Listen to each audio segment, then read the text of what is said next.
Om Swastiastu, Om Wignamastu, Namasinam. Baik, terima kasih atas waktu yang telah diberikan kepada saya. Yang terhormat Ibu Wayan Sukerti selaku dosen pengampu mata kuliah pendidikan kejuruan, serta teman-teman yang menyaksikan video ini. Jadi pada kesempatan yang baik ini, izinkan saya memperkenalkan diri terlebih dahulu, karena tak kenal maka tak sayang. Jadi nama saya Niputu Pramita Utami Dewi dengan NIM 21150111061.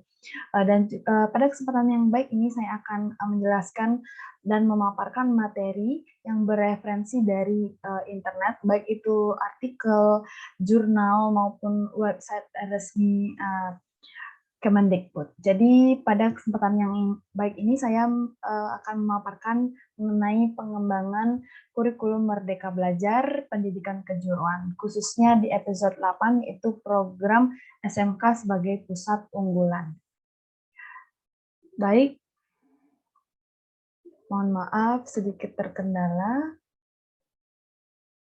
untuk slide. Jadi, kurikulum Merdeka Belajar, di mana pemerintah menetapkan struktur kurikulum minimal sehingga satuan pendidikan, baik itu pendidik, peserta didik diberi kemerdekaan untuk merancang program, proses, dan materi pembelajaran yang selaras dengan tujuan pendidikan nasional.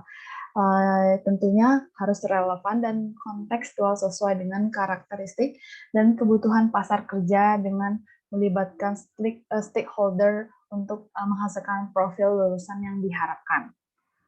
Selanjutnya, mengenal Merdeka Belajar. Jadi sesuai yang dipaparkan oleh Menteri Pendidikan kita, Bapak Nadiem Makarim, kemerdekaan belajar, di mana merdeka belajar dalam arti sekolah, guru-guru, dan juga murid, mempunyai kebebasan dalam berinovasi dan bertindak dalam proses belajar mengajar. Jadi tentu saja ada konsekuensinya. Jadi konsekuensinya itu guru sangat dianjurkan untuk tidak bersikap monoton dan berorientasi pada guru saja. Jadi di sini lebih menitik beratkan pada student center ya. Adapun karakteristik kurikulum Merdeka Belajar. Yang pertama adalah semesta adalah tempat belajar yang menyenangkan. Belajar dapat dilakukan di sekolah, rumah, masyarakat, dan industri maupun dunia maya. Selanjutnya ada lembaga pendidikan diberi otonomi mengembangkan kurikulum bersama dengan dunia kerja. Peserta didik memiliki hak untuk memilih pelajaran yang disukai lintas kompetensi keahlian. Jadi di sini sesuai passion si peserta didik. Yang keempat adalah mengembangkan proyek-proyek untuk menghasilkan inovasi, baik itu produk, jasa yang dibutuhkan secara nyata di masyarakat. Selanjutnya adalah kurikulum Merdeka Belajar, jadi di mana nantinya peserta didik diberi hak sesuai porsinya untuk memilih menentukan pelajaran yang diinginkan untuk mengembangkan diri sesuai dengan passion. Selanjutnya, sekolah diberi hak otonomi mengembangkan kurikulum operasional lebih fleksibel dan berkewajiban memfasilitasi pengembangan diri peserta didik sesuai dengan passion yang diinginkan atau yang disukai oleh peserta didik tersebut. Selanjutnya tentu saja di dunia pendidikan kejuruan masih saja ada tantangan. Jadi saat ini SMK masih sulit menjawab kebutuhan dunia kerja sehingga kondisi ini perlu dibenahi. Jadi saya sudah merangkum beberapa tantangannya. Yang pertama, kesempatan meningkatkan kompetensi guru, kepala sekolah, baik itu pengawas SMK sesuai kebutuhan dunia kerja masih sedikit. Yang kedua adalah sinergi pemangku kepentingan termasuk dunia kerja pada program pengembangan SMK juga masih kurang. Yang ketiga, belum semua SMK mengembangkan kurikulum bersama dengan dunia kerja atau bersama dengan DUDI. Dan juga belum semua SMK memiliki fasilitas yang sesuai dengan standar DUDI. Yang kelima, manajemen sekolah masih cenderung dibebani oleh hal-hal yang administratif. Tentunya hal ini sangat diperlukan solusi yang komprehensif ya untuk menjawab tantangan dalam rangka membenahi kondisi SMK sejalan dengan kebutuhan di dunia kerja nantinya. Oke, selanjutnya Adapun transformasi pengembangan SMK atau pengembangan kurikulum SMK yang pertama yaitu pada tahun 2019 ada SMK revitalisasi, di mana pada tahun 2019 ini memfokuskan untuk meningkatkan mutu dan kualitas sarana dan prasarana pembelajaran sesuai dengan standar dunia kerja, dan juga untuk sektornya itu bisa di sektor pariwisata, pertanian, industri kreatif, baik itu teknologi dan juga maritim. Pada tahun 2020, transformasi pengembangan SMK itu berada pada Center of Excellence. Jadi di mana di sini memfokuskan untuk meningkatkan pembelajaran dunia kerja, peningkatan kompetensi guru dan kepala SMK serta sarana dan prasarananya. Dan juga untuk sektornya itu prioritas utama adalah pemesinan, konstruksi, ekonomi, kreatif, hospitality, care service, dan juga prioritas lainnya adalah kerjasama dengan luar negeri. Yang ketiga adalah SMK Pusat Keunggulan pada tahun 2021. Jadi apa sih SMK Pusat Keunggulan ini? Apa sih visi dari program SMK Pusat Keunggulan? Jadi visi tersebut adalah untuk menghasilkan lulusan yang terserap di dunia kerja atau menjadi wirausaha melalui keselarasan pendidikan vokasi yang mendalam dan menyeluruh dengan dunia kerja, serta menjadi rujukan atau pengimbas dalam peningkatan kualitas dan kinerja SMK lainnya. Jadi yang pertama adalah bekerja.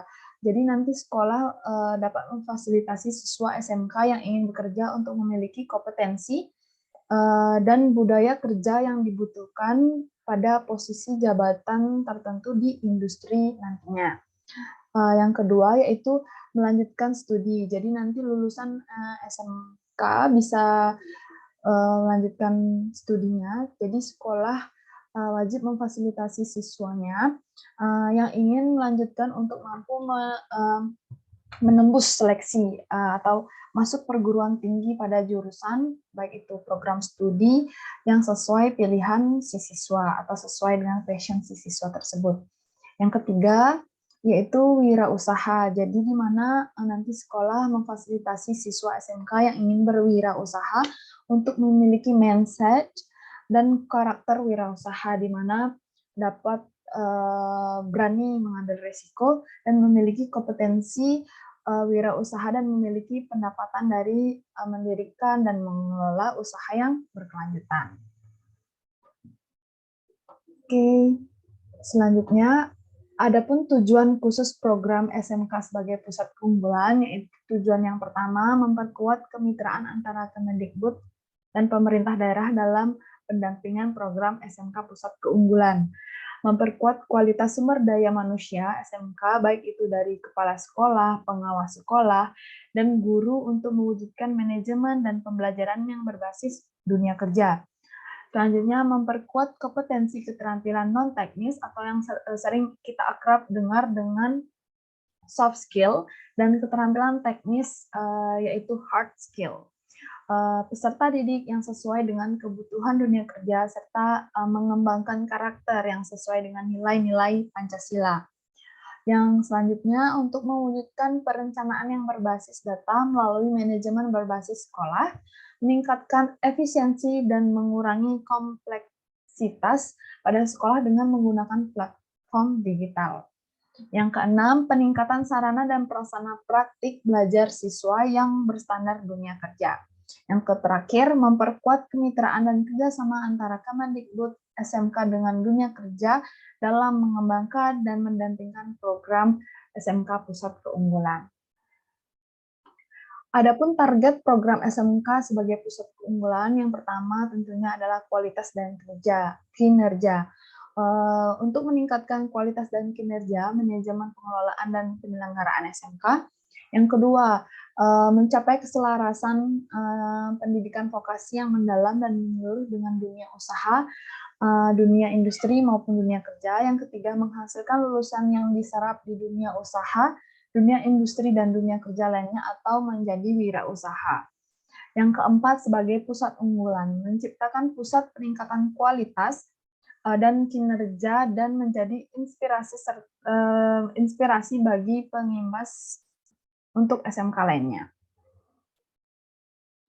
Selanjutnya, adapun bentuk keselarasan mendalam dan menyeluruh SMK Pusat Keunggulan dengan dunia kerja itu tentunya tidak hanya dengan MOU, tapi juga dengan menerapkan link and match seperti yang telah disampaikan oleh Bapak Nadiem juga, di mana keterlibatan dunia kerja di segala aspek penyelenggaraan pendidikan vokasi. Bisa saja bentuk kerjasama yang dilakukan oleh dunia kerja itu dapat berupa beasiswa, pemberian donasi, baik itu dalam bentuk peralatan praktek atau peralatan di laboratorium, dan juga bentuk-bentuk lainnya.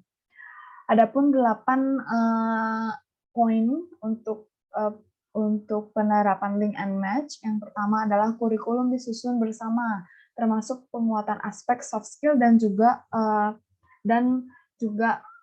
karakter kebekerjaan untuk melengkapi aspek hard skill yang sesuai dengan kebutuhan dunia kerja. Pembelajaran berbasis project real dari dunia kerja untuk memastikan hard skill akan disertai soft skill dan karakter yang kuat. Jumlah dan peran guru dari industri dan ahli dunia kerja ditingkatkan secara signifikan sampai minimal 50 jam per semester atau per program keahlian. Yang keempat, praktek kerja lapangan atau kita sering PKL, yaitu minimal 1 semester. Yang kelima, sertifikasi kompetensi yang sesuai dengan standar dan kebutuhan dunia kerja, baik itu bagi lulusan dan juga bagi guru itu sendiri. Keenam, update teknologi dan pelatihan bagi guru secara rutin dari dunia kerja. Yang ketujuh, riset terapan pendukung teaching factory yang bermula dari kasus atau kebutuhan di dunia kerja. Yang kedelapan, komitmen serapan lulusan oleh dunia kerja. Seperti itu. Adapun 4 pokok kebijakan Merdeka Belajar pada tahun 2020, yaitu yang pertama, ujian sekolah berstandar nasional atau yang sering kita dengar dengan USBN. Jadi kebijakan baru ini akan digantikan dengan ujian asesmen atau asesmen yang diselenggarakan hanya oleh sekolah. Jadi ujian untuk menilai, di mana ujian ini untuk menilai kompetensi siswa dapat dilakukan dalam bentuk tes tulis ataupun dalam bentuk penilaian yang lebih komprehensif seperti portofolio dan penugasan baik itu tugas kelompok, karya tulis dan lain sebagainya. Di sini nanti guru dan sekolah lebih merdeka dalam menilai hasil belajar siswa. Yang kedua adalah ujian nasional. UN akan dilaksanakan untuk terakhir kalinya pada tahun 2021. UN akan diubah menjadi asesmen kompetensi minimum dan survei karakter. Literasi atau kemampuan nalar tentang dan menggunakan bahasa, numerisasi, kemampuan bernalar menggunakan matematika, karakter, misalnya pembelajaran, bergotong royong, kebinekaan, dan juga perundangan. Yang ketiga, yaitu rancangan pelaksanaan pembelajaran, di mana nantinya guru secara bebas dapat memilih, membuat, menggunakan, dan juga mengembangkan format RPP. Adapun 3 inti komponen dalam pembuatan atau merancang RPP, yaitu yang pertama adalah tujuan pembelajaran, yang kedua kegiatan pembelajaran, yang ketiga adalah asesmen. Yang keempat adalah peraturan penerimaan peserta didik baru berdasarkan zonasi. Jadi di sini dalam kebijakan ini lebih fleksibel untuk mengakomodasi ketimpangan akses dan kualitas di berbagai daerah. Misalnya pada jalur zonasi minimal 50%, jalur afirmasi yaitu minimal 15%. Oke, selanjutnya adalah adapun strategi implementasi Merdeka Belajar itu sendiri, yaitu pertama membuat siswa senang belajar dengan pembelajaran lintas disiplin, menumbuhkan passion siswa lebih kontekstual dan autentik dalam problem nyata, Ya, selanjutnya melibatkan para pemangku kepentingan dan juga guru sebagai fasilitator.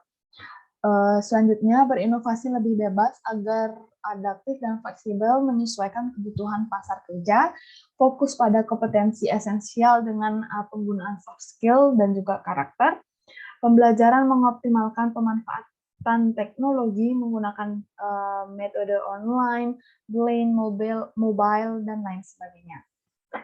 Selanjutnya menggunakan pendekatan soft direct learning dan juga personalized learning untuk mengembangkan diri peserta didik sesuai dengan passion. Yang terakhir yaitu start from the end, berorientasi pada demand driven, relevan dengan kebutuhan Dudika saat ini maupun di masa yang akan datang. Baik, mungkin itu saja yang dapat saya sampaikan pada kesempatan yang baik ini. Saya mohon maaf jika ada kesalahan dalam penyampaian kata. Semoga apa yang saya sampaikan ini sesuai dengan topik yang diinginkan dan juga bermanfaat bagi kita semua. Akhir kata saya ucapkan Pranama Santi dan terima kasih. Om Santi Santi Santi Om. Terima kasih, selamat beraktivitas.